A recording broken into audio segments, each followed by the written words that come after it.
One day late this summer, I was working in the office wing of our church building, and my mind was racing from one thing to another as I moved back and forth from the church office to my pastor's office. As is true for so many of us right now, some of my racing thoughts were about all that our 3 scenario working groups are exploring on our behalf. And that particular day, as I whizzed past the massive wooden desk in my pastor's office that I have been told once belonged to perhaps the most legendary of our East Church pastors, the Reverend Clarence Schroeder, I stopped instantly, simply and suddenly stopped, and could not help but wonder, what might Reverend Schroeder think and feel and hear and say and pray about all this scenario work and the future of East Congregational Church? As I took a moment to ruminate on that question, and as is the case often when I'm in the office, I only had but a moment to do so right then, I clearly recognized that such rumination of an extended nature, such a conversation, would, as we preachers like to say, preach. Yes, a conversation like that will preach. So a few days later, 5 days into our glorious time away on Woods Pond near Bridgeton, Maine, I was inspired to create an ordinary time sermon series for this fall called Conversations, that will be anchored in conversations I plan to have with people of faith, ancestors of this church and place, our biblical faith, potential inheritors of our faith, and any number of our companions on this way of Jesus, along with conversations I plan to have with a sort of items of interest, including walking sticks, ancient and new, waters from our Bethel offerings, but to name a few. Now, I'm sure many of you remember that roughly 30 years ago, Neil Donald Walsh quickly became a religious publishing phenomenon when the first of what is now called a collection of 10 books called Conversations with God came out. I've had an awareness of these books from the beginning, but personally, in full disclosure, I've never been compelled to read them. But please know that they are not the inspiration for or the basis of this sermon series of mine, regardless of any similarities given their dialogical and conversational essence. Let me begin. One of the glorious things Beth and I were able to do when we were in Maine was do some hiking. And one day, Beth and I and a friend of ours who's probably about a decade older than me, took a hike up to Baldpate Mountain. Up the surface, it was an easy to moderate hike, roughly a mile, about a 300-yard ascent, so not too challenging overall.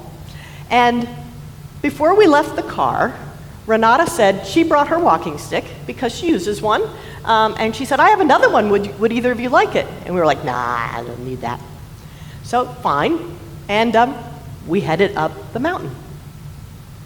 I was feeling pretty good, actually, about how good I felt going up the mountain, and I happened to be, well, I was the trailer, but nonetheless, I was keeping up pretty well, and Beth was, of course, in the lead, Renata was in the middle with her walking stick, and I'm in the back, and things are going great. We got, there were some pretty views along the way, and then we got to the summit, and if you've been to Baldpate Mountain, you know that the top is actually relatively flat and broad and has some amazing views in all directions of other hills and mountains off to the White Mountains in New Hampshire. Just incredible. So after we rested a bit on the top of the mountain, had our power bars and some water and hydrated and all of that, took in the scenery, we started to head back down. It wasn't too far on the way back down that I'm like, remembering that I have a lot more difficulty coming down these kinds of inclines than I do going up. And I'm starting to mutter, right? It's like, I should have taken the walking stick. I can't believe it. And I said, so I kind of shouted out. I was still trailing again. I shouted out to Renata and Beth. I said, I just want you to know I'm going to have to take my time. I may be trailing even further than usual. And Renata said, well, I don't need my walking stick coming down. I just need it going up. Would you like it? No. I can do this. I can do this. But it wasn't much further that I said, is that offer still available? And she said, sure. So I took the walking stick. I've never hiked with a walking stick before. I like to think of myself as self-sufficient. I was an athlete much of my life. Yes, I've had one hip replaced, but I can do this. Well, not so much when I'm heading down. I just don't do that well. So I fumbled around to get used to the walking stick. And then I realized how amazing it was to have that support, to have just that little extra to give me an additional foothold to make my way down the mountain.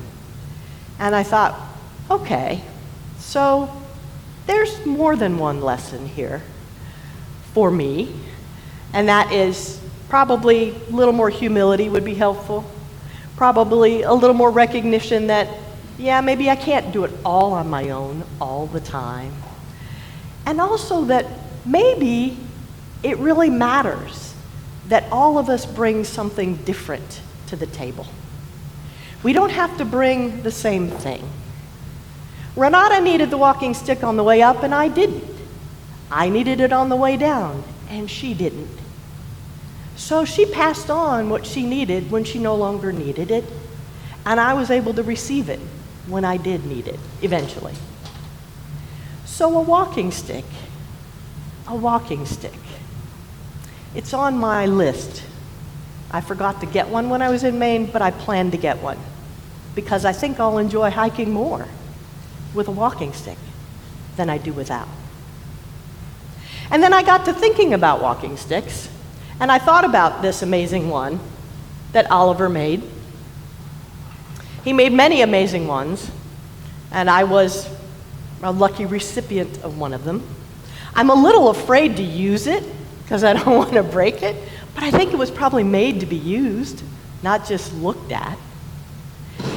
And then I think about so many of our ancestors in this congregation, right?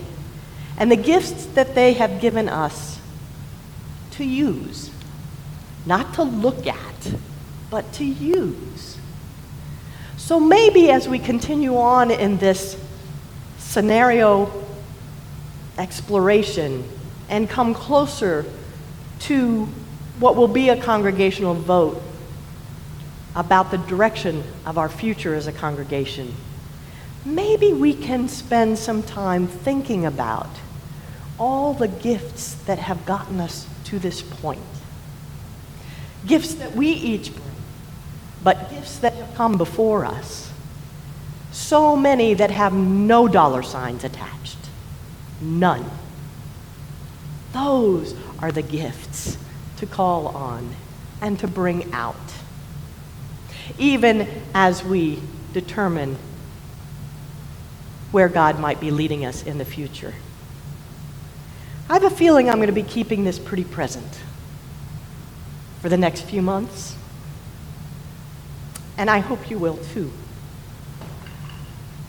And I hope that your own prayerful exploration calls forth other gifts that you might share or at least hold close in your prayers.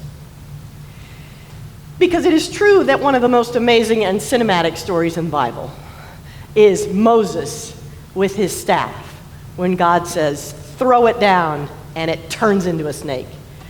Okay, I'm really glad I wasn't Moses. Like, I don't know which I'm more afraid of, snakes or mice, but that wouldn't have worked for me. But not only then, but of course, when it was time to cross the Reed Sea, what did Moses do with his staff? God said, throw it down again, and Moses did. And the story says the sea parted so the Israelites could cross over to the other side. I wonder what staff or staffs we need to throw down to cross to the other side. The other side where the future beckons us. I wonder. And Moses was not it's hard for us because we've heard the stories of Moses. But if you read how Moses got to where he was, well, all right, of things we know about Moses is he committed murder. As a baby, he was put in a basket on the Nile River and ended up being raised by someone other than his own mother. Moses didn't have it easy. He didn't make it easy on himself either. And God still said, I choose you. Which is why we all can enter the story at the place where God chooses us. Even if we don't think we have what it takes, even if we think we really want someone else to do the talking, which of course Moses did. He said, oh, well, my brother Aaron, he's better at that stuff than I am. So God said, all right, work together then. Ooh, there's a concept. Work together then. I'm not asking either one of you to do it on your own. Do it together. And then as Steve read from the Gospel of Mark this morning, one of the stories of when Jesus sent out the 12 disciples, he said, the only thing I want you to take with you is a staff. The only thing. Don't take food. Don't take water. Don't take 2 tunics. Keep your sandals on. You're going to want those. But take a staff. Take a staff. And, okay, God didn't say, take Pastor Shelly and Lynn and Stephen and Beth and Helen. That's not the kind of staff we're talking about. Take the staff that is your faith. Take me is what Jesus was saying. Take me with you. Because I'm with you wherever you go. But you need to recognize that. Be open to that and embrace that. Because transformation happens not because of us, but because we work together and we work with God. Moses' staff was transformed into a tool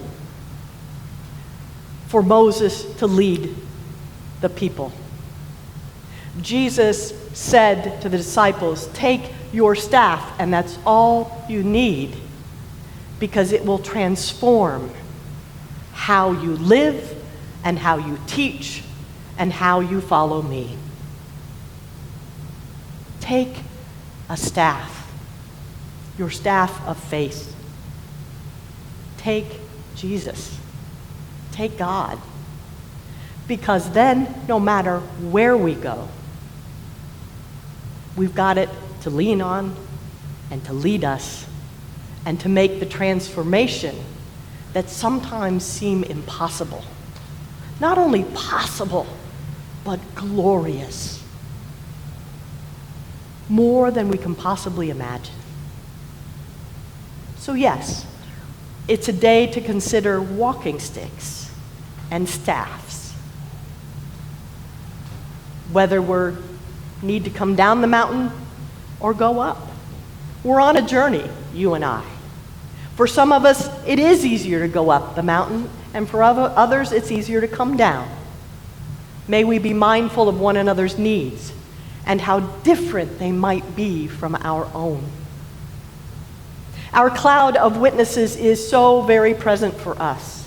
From Oliver to Libby, to Bill, to Jesse, to Clarence, to Emma, to Bob, to Dorothy, to Dick, to Clara, to Malcolm, to Ruth, and that's only a few of the witnesses of East Church who hover around us now.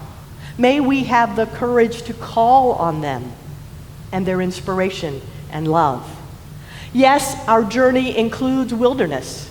Some of it's internal, some of it's external.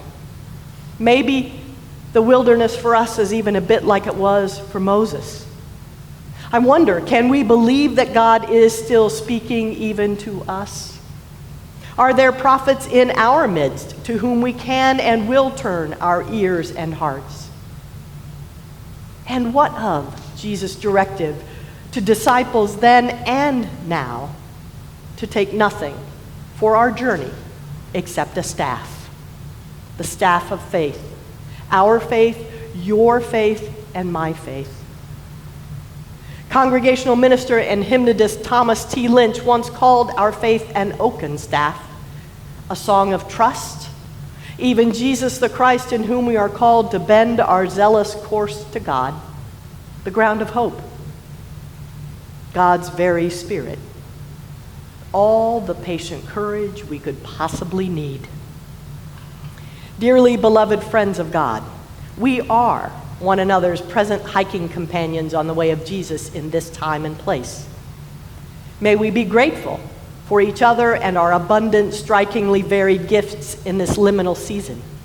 May we be grateful for our host of East Church ancestors, surrounding us with their love and grace and peace and perpetual provocation. May we be grateful for ancestors in our biblical faith, like Moses, plucky, incredulous, reluctant, slow to speak, yet still fully equipped for the journey ahead with a staff blessed by God for the work of transformation. May we be grateful for Jesus' directive to any who dare to become disciples to take nothing except a staff of faith. May it be so. Amen and amen.